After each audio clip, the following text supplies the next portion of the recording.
আপনাদের কাছে বিনীত অনুরোধ, আপনারা কেউ হাতি দেখতে জঙ্গলের পাশে যাবেন না। আপনারা কেউ হাতি দেখতে জঙ্গলের পাশে যাবেন না।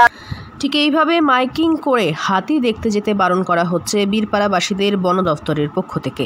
গ্যারগেন্ডা সেতুর নিচে দেখা গিয়েছে 25টি বুনো হাতির একটি দলকে। এই দলটি রয়েছে বর্তমানে হরিপুর এলাকায়। যখন তখন দলটি প্রবেশ করতে পারে বীরপাড়া শহরে। রবিবার ছুটির মেজাজ নিয়ে দিন শুরু হলেও চোখে মুখে আতঙ্কের ছাপ এলাকাবাসীদের। কখন যে হাতির দল বীরপাড়ায় প্রবেশ করবে বুঝতে পারছেন না কেউই।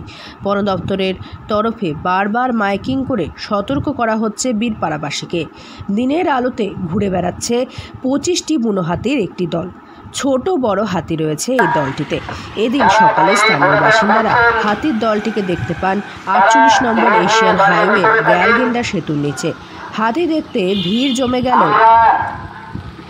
পরবর্তীতে আসন্ন বিপদের কথা অনুমান করে স্থানীয়রা জলদাপাড়া বন বিভাগে খবর দেন। ঘটনাস্থলে বন বিভাগের কর্মীরা পৌঁছে গিয়েছেন।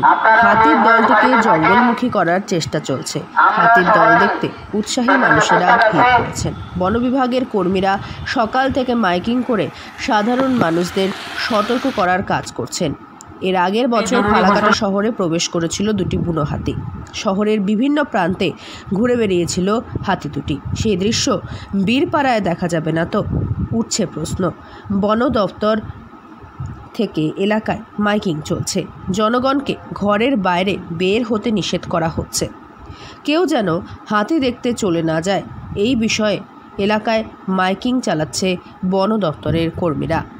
কেউ বাইরে ঘোরাঘুরি করবেন না, হাতি দেখার জন্য জঙ্গলের নিকটবর্তী স্থানে যাবেন না। আপনারা আলিপুরদুয়ার থেকে অনন্যাদের রিপোর্ট, লোকাল 18 বাংলা।